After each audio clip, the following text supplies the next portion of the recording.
Kita lihat ada China yang mengurangi kepemilikan surat utang pemerintah Amerika Serikat sebesar 18,9 miliar dolar Amerika Serikat pada Maret 2025. Secara total, kepemilikan surat utang pemerintah Amerika Serikat atau US Treasury yang dimiliki China yakni sebesar 765,4 miliar dolar Amerika Serikat. Berdasarkan laman resmi ticdata.treasury.gov, penurunan kepemilikan oleh China menyebabkan China turun ke posisi ketiga sebagai pemegang asing terbesar surat utang Amerika Serikat. Digantikan Inggris yang meningkatkan kepemilikannya menjadi 779,3 miliar dolar AS. Langkah ini mencerminkan strategi China mendiversifikasi cadangan devisanya, mengurangi ketergantungan pada aset dolar Amerika Serikat. Di tengah meningkatnya ketegangan geopolitik dan kekhawatiran terhadap sanksi finansial dari Washington. Selain itu, penurunan ini terjadi sebelum pengumuman tarif baru Presiden Donald Trump yang memicu volatilitas pasar obligasi Amerika Serikat pada April 2025.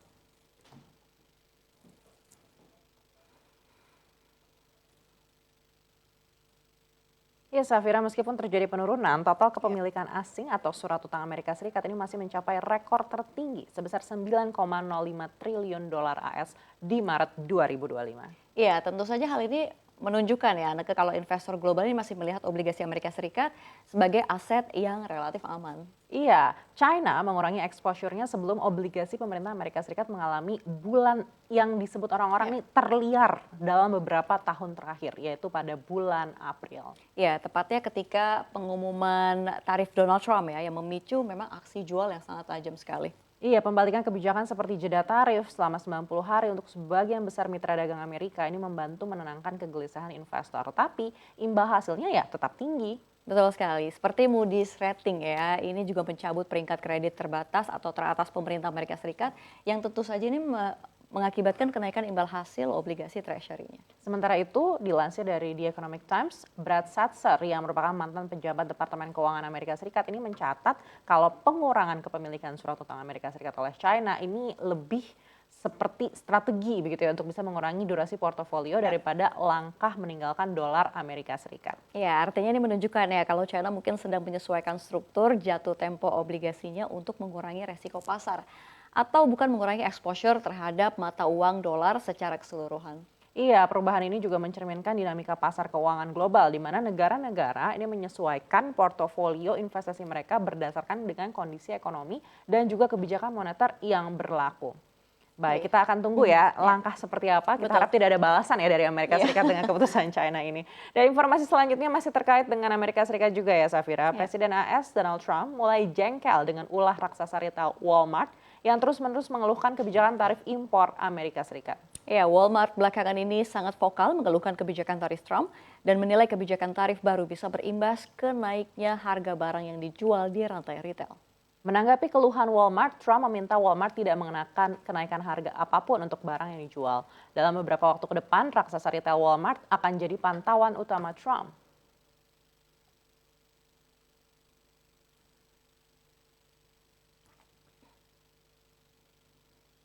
Sebelumnya, CEO Walmart Douglas McMillon mengeluhkan tarif impor tinggi Trump. Ya, McMillan menilai ya kenaikan harga bisa jadi akibat buruk dari perang tarif Trump. Iya, khususnya untuk barang-barang dari China ya. Bisa kita bayangkan ini kenaikannya di Walmart ini pasti akan sangat menjulang. Betul sekali, apalagi anaknya suka belanja di Walmart ya. Jadi Kebetulan tidak sih.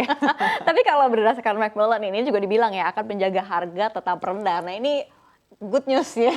Iya, namun McMillan juga bilang kalau tidak bisa menyerap semua tekanan karena margin retail yang juga relatif sempit. Ya memang sebelumnya sejumlah ekonom juga sudah bilang ya kalau perang tarif Trump ini berpotensi membebani warga Amerika Serikat berpenghasilan rendah dan menengah yang memang secara historis ini menjadi basis pelanggan utama Walmart. Iya, konsumen Amerika Serikat selama ini membeli kebutuhan pokok seperti bahan makanan di Walmart. Jadi bisa dibayangkan kalau ternyata tarifnya menjulang, wah artinya akan banyak sekali nih warga Amerika Serikat yang mungkin akan membatasi konsumsinya. Betul sekali, di Walmart ini akan berlaku juga pada bulan Mei ya.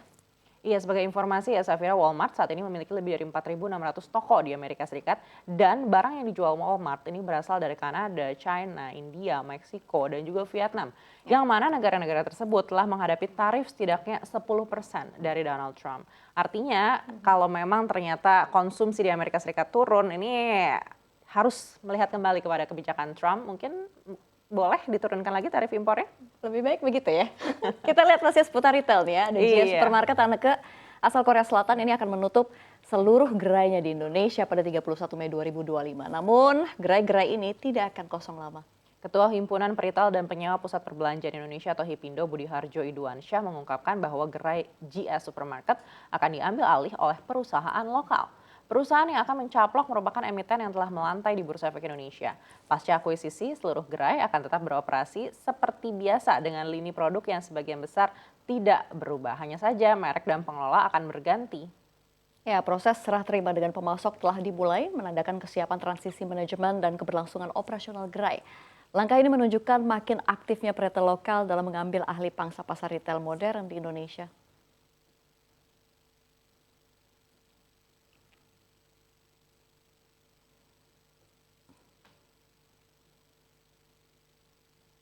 Ya, nah kita biasanya dengar ya kalau perusahaan Korea Selatan ekspansi ke Indonesia, apalagi di sektor keuangan. Ini kalau misalkan kita lihat agresif banget. Ada bank, fintech, asuransi, ini banyak yang dicaplok mereka nih. Ina. Iya, tapi lucunya kalau di sektor retail, Ya. ini justru kebalikannya Safira. Kali ini giliran perusahaan lokal yang mencaplok gerai GS Supermarket, yang notabene adalah retail asal Ya. Korea Selatan. Padahal GS itu brand yang cukup dikenal juga di kawasan tertentu ya, nah, tapi memang katanya sih nggak bakal ada PHK massal. Malah lanjut operasi, cuma ganti bendera aja. Dan menariknya lagi nih Safira, perusahaan lokal yang mengambil alih GS ini sudah listed di bursa. Artinya potensi ekspansi ke depan ini cukup terbuka. Tinggal bagaimana caranya mereka bisa rebranding dan juga adaptasi dengan preferensi konsumen sekitar. Ya, tapi ini tentu saja juga jadi cerminan ya. Di tengah tekanan retail global, pemain lokal kita ini mulai berani pegang kendali.